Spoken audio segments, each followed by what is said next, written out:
The transport shuttle's engines hummed as Riley stepped through the airlock onto Kepler Station. Her stomach did a nervous flip that had nothing to do with the artificial gravity adjusting. This was it. The Galactic Military Academy. 3 years of brutal training with the deadliest species in known space, and she was one of only 3 humans accepted this year. The corridor stretched ahead like something out of a fever dream. Everything was wrong-sized for human proportions. Doorways built for creatures 10 feet tall. Handrails positioned at odd heights. The lighting had a bluish tint that made her eyes water. Riley adjusted her duffel bag and kept walking, trying not to look as overwhelmed as she felt. Other cadets filled the halls, and not one of them looked remotely human. A massive reptilian creature lumbered past, its scales catching the light like polished obsidian. It didn't even glance at her. Near the wall, a cluster of insect-like beings clicked and chittered, their compound eyes reflecting her image 100 times over. Riley caught whispers in languages she didn't understand, but the tone was universal. Dismissive. Mocking. The weird little human who somehow got accepted. She'd read the reports during the 6-week journey here. The Academy trained elite warriors from apex predator species. VRYNN pack hunters who could track prey across entire continents. Kalthari ambush specialists who could literally disappear into shadows. Thoraxian hive defenders who fought with terrifying coordination. And then there was humanity. Soft. Slow. No claws, no fangs, no natural armor. The only reason humans got invited was because they'd somehow won the Terran border conflicts, and the Galactic Council wanted to understand how. Riley found her assigned quarters on Deck 7. The room was sparse but functional. A sleeping pod built for something larger than her. A desk. A storage locker. Through the window, she could see the combat training grounds where massive figures sparred with a ferocity that made her mouth go dry. Tomorrow, she'd be down there with them. The next morning came too fast. Riley pulled on her cadet uniform, the dark blue fabric feeling thin and inadequate. She followed the stream of cadets toward the mess hall, getting jostled and bumped by beings who either didn't notice her or didn't care. The smell hit her first. Alien food, alien bodies, recycled air with an undertone of something chemical and sharp. The mess hall was enormous, filled with long tables where different species clustered together. Riley grabbed a tray and joined the food line, trying to identify anything that looked edible by human standards. She'd been warned. Human digestive systems were surprisingly adaptable, but some things would make her violently ill. She stuck to items that looked plant-based and moved toward an empty table near the back. She never made it there. 3 figures stepped into her path. Riley's training kicked in instantly, cataloging details. VRYNN. The wolf-like species from the northern hunting worlds. These 3 were young, probably fresh from their first blood ceremony based on their size. They stood on 2 legs like humans, but that's where the similarity ended. Silver-gray fur-covered muscular frames. Their hands ended in black claws that could shred metal. Pointed ears swiveled toward her, and their eyes glowed an unnatural amber in the artificial light. The largest one stepped forward. He was maybe 6'5", built like a linebacker, with a scar running through the fur on his left shoulder. He looked down at Riley, tilted his head slightly, and released a low, rumbling growl that started deep in his chest and built in volume. It wasn't a question. It was a statement. A challenge. Submit or be dominated. The mess hall went quiet. Riley felt hundreds of eyes on her. This was a test, she realized. Not just from these 3 cubs, but from everyone watching. How would the soft human respond when confronted by a real predator? Every briefing she'd received said the same thing. VRYNN's social hierarchy was rigid. When challenged by a superior, you showed submission. Lower your eyes. Step back. Expose your throat to show you acknowledge their dominance. It was expected. It was protocol. It was how you avoided unnecessary conflict. Riley felt her heart hammering against her ribs. Her hands wanted to shake, but she clenched them tight around her tray. She thought about her grandmother, who'd survived the Titan colony uprising. Who'd looked human traffickers in the eye and spat at their feet. Who'd told Riley that the moment you show fear to a bully, you've already lost. She set her tray down carefully on a nearby table. The metallic clang echoed in the silence. Then Riley turned back to face the VRYNN cub, planted her feet shoulder-width apart, and locked eyes with him. Direct eye contact. The ultimate challenge in VRYNN culture. The cub's ears flicked forward in surprise. His growl faltered for just a second. Riley took a breath, pulled air deep into her lungs, and roared. It came from somewhere primal, somewhere humans had buried under centuries of civilization but never quite forgotten. The sound of her ancestors facing down predators on the African savanna. The sound of apex persistence hunters who chased prey until it collapsed from exhaustion. Raw. Aggressive. Loud enough to rattle the metal walls. The VRYN cub stumbled backward, his ears flattening against his skull. His packmates did the same, their amber eyes going wide with shock. Around the mess hall, the silence shattered into chaos. Aliens chittered, hissed, roared, and clicked in a dozen languages, but the meaning was universal. Did that human just challenge a VRYN? Did she just win? Riley picked up her tray, walked past the 3 stunned cubs, and sat down at her chosen table. Her hands were shaking now, but she kept them steady enough to eat. She didn't look around. Didn't acknowledge the stares. Just ate her meal like nothing had happened. But everything had changed. She'd made her first impression at the Galactic Military Academy, and it wasn't the one anyone expected. The weird little human wasn't so soft after all. Riley woke up the next morning to find her reputation had spread faster than a computer virus. As she walked through the corridors toward her first combat training session, conversations stopped mid-sentence. Aliens she'd never met stared openly. Some with curiosity. Others with what looked like respect. And a few with something darker. Hostility. She'd embarrassed 3 VRYN cubs in front of the entire academy. In a culture built on hierarchy and honor, that wasn't something their families would ignore. The combat training facility was massive, easily the size of 3 football fields. Different sections were designed for different gravity levels and environmental conditions. Riley reported to Station 12 where her assigned instructor waited. Her stomach dropped when she saw who it was. Senior Instructor Vex stood nearly 7 feet tall, covered in the same silver-gray fur as the cubs from yesterday. But where they'd been young and uncertain, Vex was pure predator. Scars crisscrossed his muzzle and arms, each one a story of survival. His eyes were a cold, calculating blue that seemed to see right through her. This wasn't some adolescent testing boundaries. This was a veteran warrior with 20 years of combat experience. Cadet Riley, he said, his voice a deep rumble with a thick accent that made English sound like a growl. I am told you have spirit. We will see if you have skill to match. The other cadets filed in. 30 beings from a dozen species, all watching her. Riley noticed the 3 cubs from yesterday standing near the back, their ears perked forward with interest. Vex didn't waste time with introductions. Combat drill. Hand to hand. First blood or submission. He gestured toward the sparring circle, a raised platform with sensors that would detect injuries. Cadet Riley. You will demonstrate human fighting technique. Riley's heart rate kicked up. Yes, sir. Against who? Vex's teeth showed in what definitely wasn't a smile. Against Cadet Jax. He volunteered. A figure stepped forward from the crowd. Kalthari. One of the shadow-stepping species. He stood about Riley's height, but his body was lean and covered in dark, mottled skin that seemed to shift colors even in the bright lights. His eyes were large and reflective, adapted for seeing in near-total darkness. 4 arms ending in fingers tipped with retractable claws. He moved with an unsettling grace, like water flowing uphill. This is unfair, one of the VRYN cubs muttered loud enough for Riley to hear. Kalthari can phase. She cannot see him coming. Vex's ears swiveled toward the speaker. Combat is not fair, Cadet Tyler. The enemy will not handicap themselves for your convenience. Riley stepped onto the platform, her mind racing. She'd studied the different species during her journey here, but reading about abilities and facing them were completely different things. Kalthari could manipulate light around themselves, becoming effectively invisible. They were ambush predators who struck from positions you never saw coming. The starting buzzer sounded and Jax immediately disappeared. Not figuratively. He literally vanished from Riley's sight. The crowd went silent, watching to see how long the human would last. Riley closed her eyes. Her instructors back on Earth had drilled one lesson into her head repeatedly. Humans weren't the fastest or strongest, but they were adaptable. They could learn. They could improvise. She listened, filtering through the ambient noise. There. The whisper of movement, air displaced by a body in motion. She dropped and rolled just as Jax materialized where she'd been standing, his claws slashing through empty space. Riley came up in a crouch and backed toward the edge of the platform. Jax vanished again. She runs, someone in the crowd hissed. Prey behavior. But Riley wasn't running. She was thinking.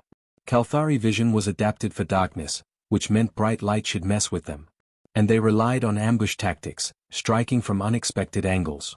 Which meant they'd get frustrated if their prey refused to play along. Riley positioned herself with her back to the lights, squinting against the glare. She couldn't see Jax, but neither could he approach from behind without being silhouetted. She waited, breathing steady, listening. There. A footfall, too close. Riley didn't try to see him.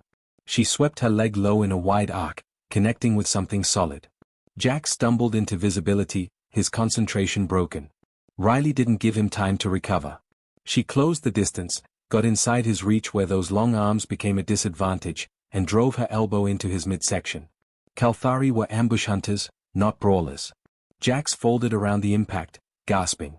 Riley grabbed one of his arms, twisted into a joint lock, and took him down to the mat.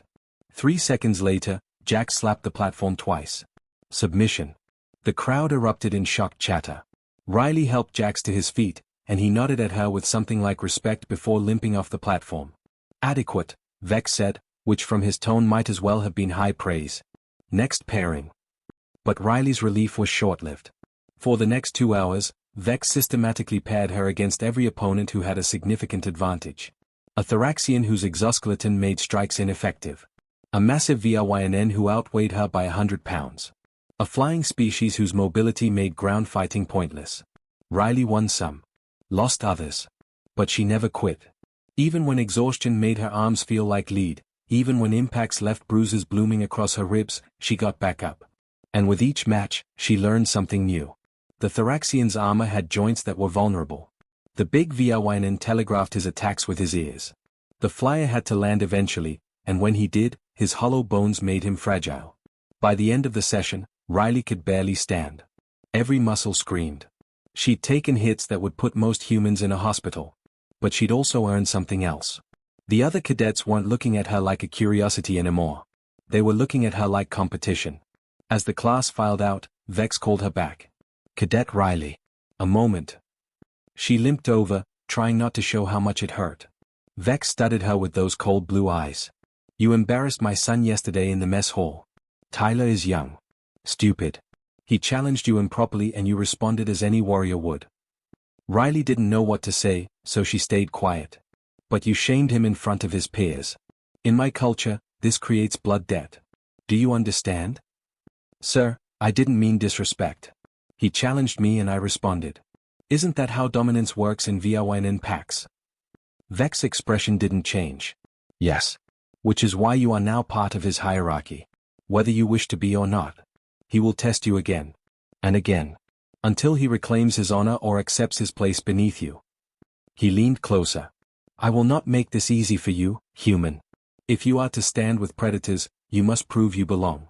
Every day. Do you understand? Riley met his gaze. Yes, sir. I understand. Good. Dismissed. As Riley walked away, she heard Vex say something in his own language. One of the other instructors laughed and responded. Riley didn't speak VRYNN, but she was pretty sure they were talking about how long she'd last before washing out. She smiled grimly. They had no idea how stubborn humans could be. The weird thing started 3 days after Riley's combat session with Instructor Vex. She was running laps around the Academy's track, trying to build up her endurance to match species that had evolved chasing prey across continents. The morning air was cold and artificial, recycled through filters that never quite got the smell right. She was on her 5th mile when she noticed them. The 3 VRYNN cubs from the mess hall incident. Tyler, the big one with the scarred shoulder. His 2 packmates, a lean female named Devon and a stockier male called Brett. They were running on the adjacent track, matching her pace exactly. Not ahead to show off their superior speed. Not behind like they were following. Just parallel, keeping the same rhythm. Riley tried to ignore them. Finished her workout and headed to the showers. When she emerged, they were waiting in the corridor outside. Not blocking her path like before. Just standing there, ears perked forward, watching her with those unsettling amber eyes. Can I help you? Riley asked, trying to keep her voice neutral. Tyler tilted his head, a very dog-like gesture that might have been cute if he wasn't a 200-pound predator with teeth that could crush bone. We watch, he said in heavily accented English. You run good. For human. Thanks, I think. Riley moved past them toward her quarters. They followed at a respectful distance. This became the new normal. Everywhere Riley went, the 3 VRYNN weren't far away. In the library studying alien combat techniques, they'd occupy a nearby table. In the weapons training facility practicing with blades designed for human hands, they'd be 3 stations over with their own equipment. In the mess hall, they'd sit at a table just close enough to be noticeable. At first, Riley thought it was intimidation. Some kind of psychological warfare to unsettle her. But they never threatened. Never growled. Just observed with an intensity that made her skin prickle. The breakthrough came during lunch on day 7. Riley was eating alone as usual, working through a protein ration that tasted like cardboard mixed with disappointment. She was reviewing tactical data on her tablet when a tray slid onto her table. She looked up to find Tyler standing there, his massive form blocking the light. Before Riley could say anything, he pushed a portion of his food toward her. Real meat, something the VRYNN needed for their metabolism.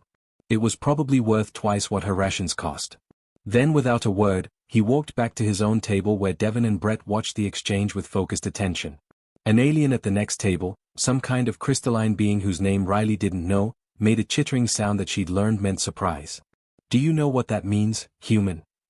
Riley looked at the food, then back at Tyler. Not really, no. Food sharing is pack behavior for VRYNN. He just claimed you as packmate. Whether you accept or not, that's the message he sent to everyone watching. Riley stared at the meat on her tray. She'd challenged Tyler, beaten him socially, and now according to VRYNN logic, she was part of his pack hierarchy. The implications made her head spin. She carefully took a small portion of the meat and ate it, acknowledging the gesture. Across the room, Tyler's ears perked up and his tail, which Riley had barely noticed before, wagged once. After that, things changed fast. The 3 VRYNN started actively including Riley in their activities. They taught her how to read scent markers that different species left, pointing out chemical signatures she'd never have noticed on her own. Devon showed her the weak points in Thoraxian armor, the gaps between plates that human-sized fighters could exploit. Brett demonstrated how Kalthari body temperature dropped when they used their phasing ability, making them vulnerable to thermal tracking. In return, Riley shared human knowledge. She taught them about persistence hunting, how humans could track prey not by speed but by simply never stopping.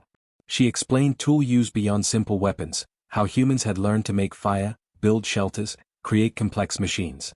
The VRYNN listened with fascination, their ears swiveling to catch every word. Your kind is strange, Devon said one evening while they practiced hand-to-hand combinations. No claws, no fangs, no armor. But you survive. How? Riley thought about it while deflecting a strike and countering with a joint lock. We adapt. We learn. We don't quit. She released Devon and stepped back. And we work together. Humans figured out early that cooperation beats individual strength. Tyler, watching from the sidelines, made a rumbling sound that might have been approval. Like pack. Yeah, Riley said, realizing it was true. Like pack. The real test came during war game simulation. The Academy divided cadets into random teams for a complex scenario, defending a colony against multiple attack vectors. Riley drew what everyone considered the worst possible team. 3 first-year VRYNN cubs with limited experience. 2 Kalthari scouts who'd never worked together. 1 Thoraxian drone who looked ready to panic at any moment. And Riley, the weird human, as team leader. Other teams had senior cadets, single-species coordination, overwhelming advantages. The betting pools gave Riley's team less than 5% chance of success. They gathered in the briefing room, and Riley could feel the tension. The Kalthari kept to the shadows, distrusting the light-adapted VRYNN. The Thoraxians' antennae twitched nervously, releasing stress pheromones. Tyler and his packmates watched Riley, waiting to see what she'd do. Okay, Riley said, pulling up the tactical display. Everyone shut up and listen. We're not going to win by being the strongest or the fastest. We're going to win by being smarter. She pointed to the Kalthari. You two, Shade and Hunter, you've got infrared vision and can phase. You're our scouts and our ambush element. I need you in the dark zones identifying enemy positions. The Kalthari exchanged glances but nodded. Riley turned to the Thoraxian. Keeper, your people communicate through pheromones and can process multiple data streams simultaneously. You're our communications hub and tactical coordinator. You stay in the command center and feed us information. Keeper's antennae stopped twitching. Having a defined role seemed to calm her. Tyler, Devon, Brett. You're fast, strong, and you fight as a unit. You're our strike team. But you don't charge in blindly. You wait for Shade and Hunter to identify targets, Keeper to confirm strategy, and then you hit hard exactly where I tell you. Tyler's ears perked forward. And you, human? What is your role? Riley smiled. I'm the one who adapts the plan when everything goes wrong. Because it will go wrong. The simulation started and Riley's prediction proved accurate within 3 minutes. The enemy team, composed entirely of senior Thoraxian hive fighters, attacked with perfect coordination from unexpected angles. Most teams would have folded immediately. But Riley had positioned her people based on strengths, not convention. The Kalthari scouts had already identified the enemy flanking maneuver. Keeper coordinated the defense, directing Tyler's pack to intercept at the optimal choke point. When a secondary attack came through the ventilation system, Riley personally led the counter with improvised tactics that confused the hive mind coordination. The match lasted 40 minutes. Riley's team didn't just survive. They won decisively, capturing all objectives while the enemy team scrambled to adapt to tactics they'd never encountered. In the debriefing, Instructor Vex studied the combat footage with an expression Riley couldn't read. Finally, he looked at her and said, "You fight like pack leader. Using each member's strength. Covering weakness. This is good tactical thinking." Coming from Vex, it was practically a medal of honor. That night, Tyler approached Riley in the corridor outside her quarters. "My father says you have pack sense. That you understand what it means to fight together." "I'm learning," Riley admitted. Tyler's tail wagged slightly. "We are pack now. You, me, Devon, Brett. Real pack. You understand?" Riley felt something settle in her chest.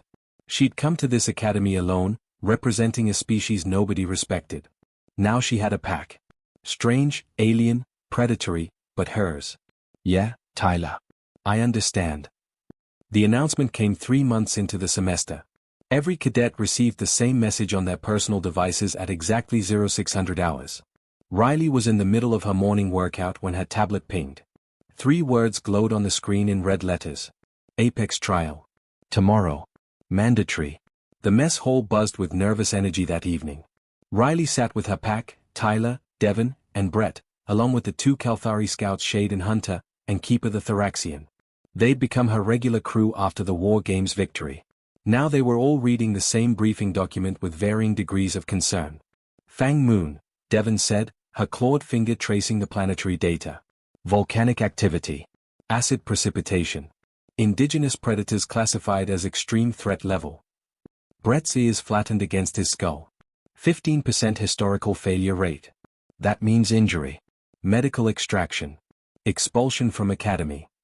Riley studied the terrain maps. Fang Moon was a nightmare. Dense jungle regions with temperatures that could swing from below freezing to scorching hot in hours. The native wildlife had evolved to hunt in those conditions. Camouflaged pack predators. Aerial hunters with venomous stingers. Underground ambush creatures that could sense vibrations from 50 meters away. 72 hours, Riley said, reading the mission parameters. 6-person teams. Minimal equipment. Reach the extraction point or signal emergency rescue. She looked at her crew. "We requested to stay together, right?"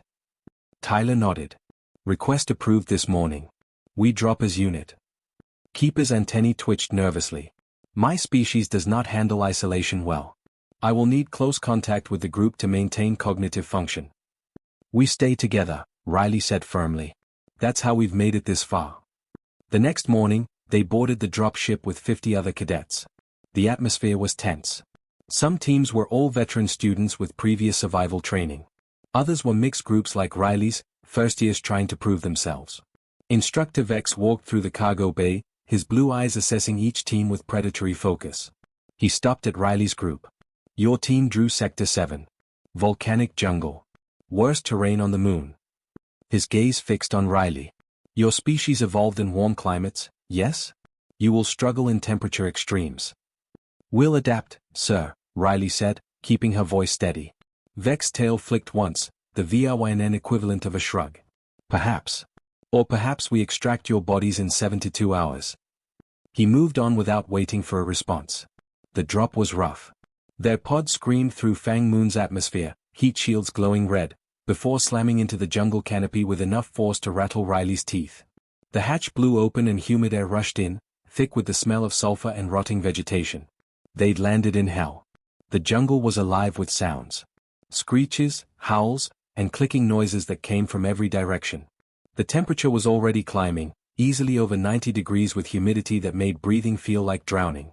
Their equipment was basic: emergency rations, water purification tablets, basic medical supplies, one plasma knife per person, and a distress beacon for emergencies only. "Move out," Riley said, checking her compass. The extraction point was 40 kilometers northeast. They had 3 days.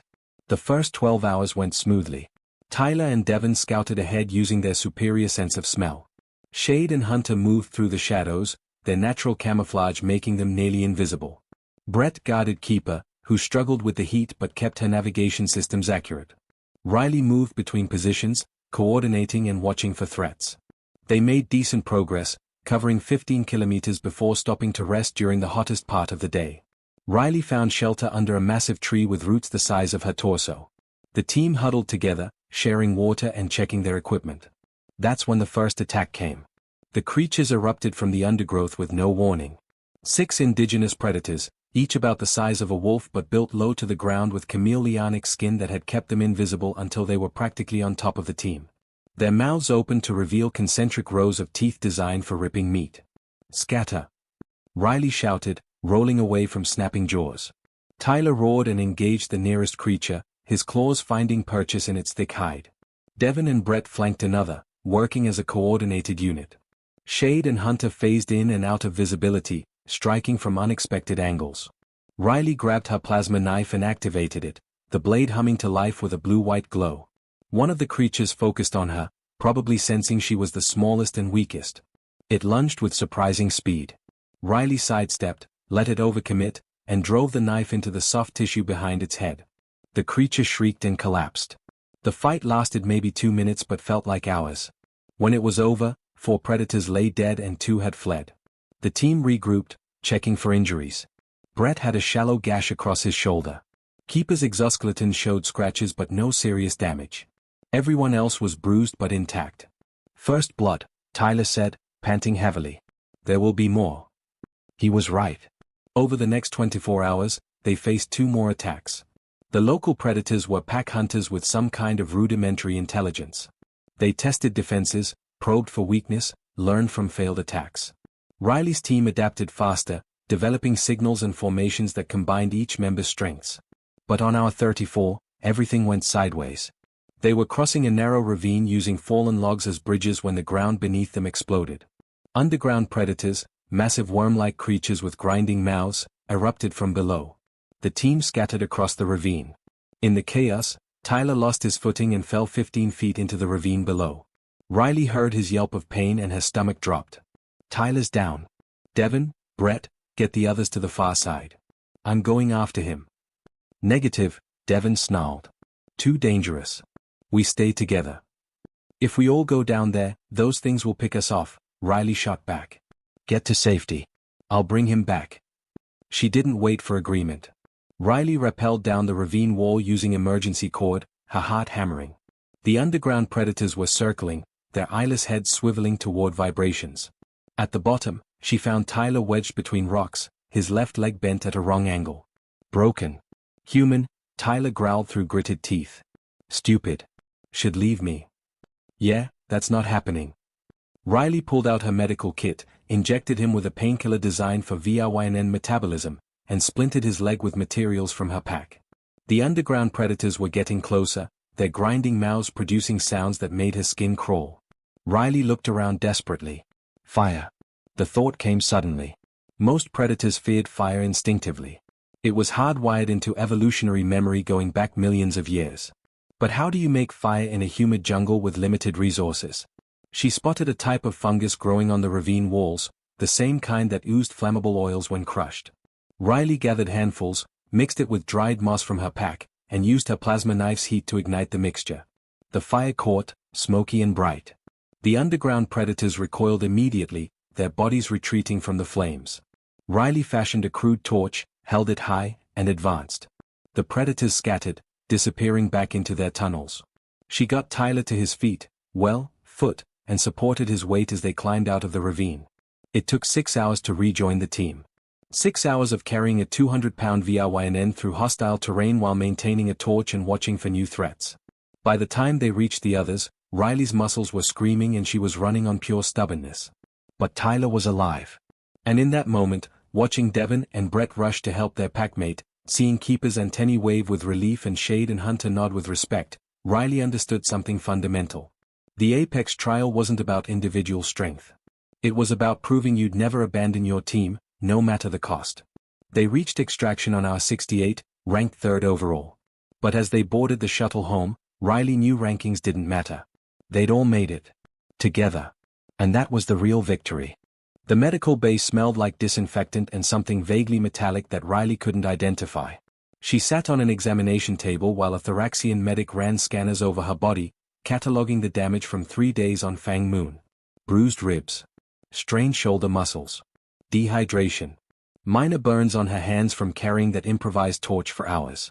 Nothing serious by Academy standards, but enough to make every movement hurt. 3 beds over, Tyler lay with his leg encased in a regeneration sleeve. The technology would have his bone healed in 48 hours, something that would have taken months with human medicine. Devon and Brett sat beside him, their ears perked forward in concern. When Tyler saw Riley looking, he raised one clawed hand in acknowledgement. She nodded back. The medic finished his scan and made a clicking sound that Riley had learned meant approval. "You are cleared for duty, Cadet. Rest recommended but not required. Results posted in 2 hours." Riley thanked him and limped out of medical bay. The corridors were crowded with returning cadets, all showing signs of their ordeal. A Kalthari with bandaged arms. A massive reptilian with scorch marks on his scales. 2 insectoids being carried on stretchers. The 15% failure rate had held true. Some teams hadn't made it. Back in her quarters, Riley showered, the hot water stinging dozens of small cuts she hadn't noticed during the trial. She pulled on a clean uniform and was about to collapse on her bunk when her tablet pinged. Message from Instructor Vex. "Report to Training Facility Omega." Immediately, Riley's stomach tightened. Omega Facility was usually reserved for disciplinary meetings. Had she violated some protocol by going after Tyler? Was breaking formation grounds for punishment? She headed there on tired legs, mentally preparing for whatever came next. The facility was empty except for Vex, standing in the center of the main training floor. His blue eyes tracked her approach, unreadable as always. Riley came to attention, kept her voice steady. "Reporting as ordered, sir." Vex circled her slowly, studying her like she was a specimen in a lab. "I watched your team's mission footage. All 72 hours. Every decision. Every mistake. Every adaptation." Riley said nothing, waiting for the hammer to fall. "When my son fell into that ravine, you had choice.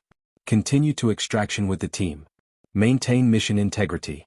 Ensure higher placement in rankings." Vex stopped in front of her. "Instead, you went back. Alone. Into hostile territory. Why?" "Because his pack, sir." The answer came without thinking. "We don't leave pack behind." Vex's tail flicked once, twice. "Humans are not pack animals. You have no evolutionary history of pack structure. No biological imperative for group cohesion. Yet you speak of pack like you were born to it." Riley met his gaze. "Maybe humans don't have pack instincts like Viawainen, sir. But we have something else. We form bonds. We choose our families. And once we choose, we're loyal. Not because of biology. Because of choice. That makes it stronger, not weaker." For the first time since Riley had met him, Vex's expression shifted. Something that might have been respect flickered in those cold blue eyes. "I pushed you harder than any cadet in 20 cycles. Paired you against impossible opponents. Gave you worse team assignments. Placed you in most dangerous trial sector." He moved closer. "I did this because I needed to know. Are humans prey pretending to be predators? Or are they something else entirely?" He extended his hand, palm up, claws retracted. A VRYNN gesture Riley had learned meant profound respect between warriors. "You are something else. Not predator. Not prey. Something that does not quit. Does not break. This is more dangerous than claws or fangs." Riley shook his hand carefully, feeling the strength in those alien fingers. "Thank you, sir." "Do not thank me yet." Vex withdrew his hand. "Your performance has been noted by Academy leadership. And by others. You have made an impression, Cadet Riley. That brings opportunity. Also danger." Before Riley could ask what he meant, her tablet pinged again. Academy-wide announcement. Final rankings posted. The common area was packed when Riley arrived. Cadets clustered around the main display screen, searching for their names and scores. Riley pushed through the crowd until she found her team's listing. 3rd place overall. But more importantly, all 6 members completed. 0 failures. 0 injuries requiring medical discharge. Not bad for a human, someone said behind her. Riley turned to find one of the senior Kalthari cadets, a female named Whisper who'd mostly ignored her before. Your team had worse terrain and still placed top 3. Either you're very lucky or very good.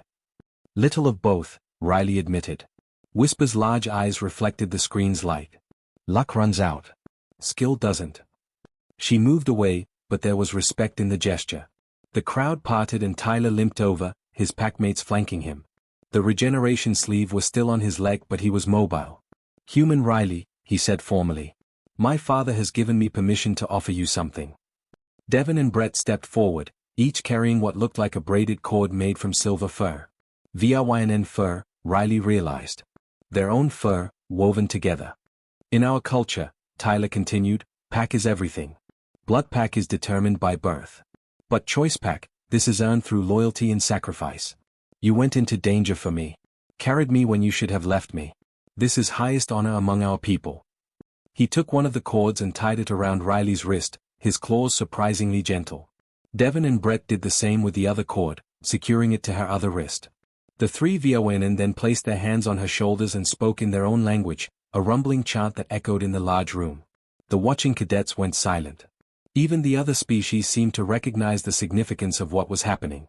When the ceremony finished, Tyler met Riley's eyes. You are choice pack now. Not VRYNN by blood. But VRYNN by honor. This means we fight for you. Die for you if necessary. And you are welcome in any VRYNN home across the galaxy.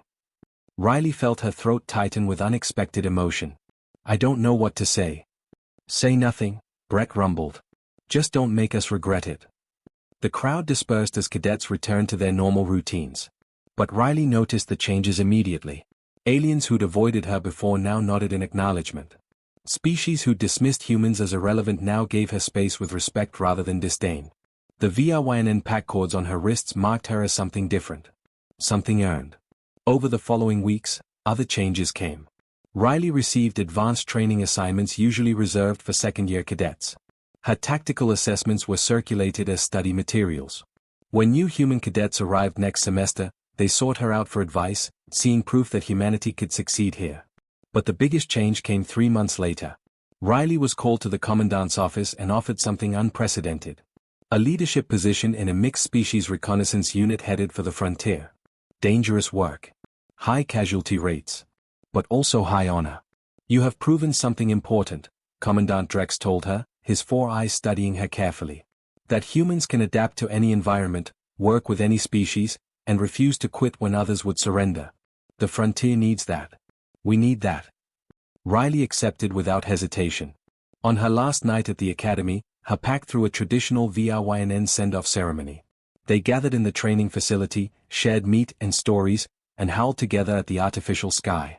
Tyler stood beside her, his leg fully healed, and said, You came here as curiosity. Strange soft human that should not survive. You leave as warrior. As pack. As proof that humans belong among the stars. Riley looked at her pack, at the cords on her wrists, at the alien friends who'd become family. She thought about that first day in the mess hall when she'd roared back at 3 cubs who'd tried to intimidate her. That moment had changed everything. Not because she'd won a dominance display. But because she'd shown that humans don't back down. They adapt. They learn. They earn their place. The galaxy was full of apex predators with claws, fangs, and natural weapons. But humans had something else. Stubbornness. Adaptability. The refusal to quit even when logic said they should. And the capacity to form bonds across species, turning strangers into pack. Riley shipped out the next morning, heading toward battles and challenges she couldn't imagine. But she went with confidence. Because she'd learned the most important lesson the Academy could teach. Humans weren't the biggest, fastest, or strongest species in the galaxy. But they were the ones who'd never stop trying. And sometimes, that was enough to change everything.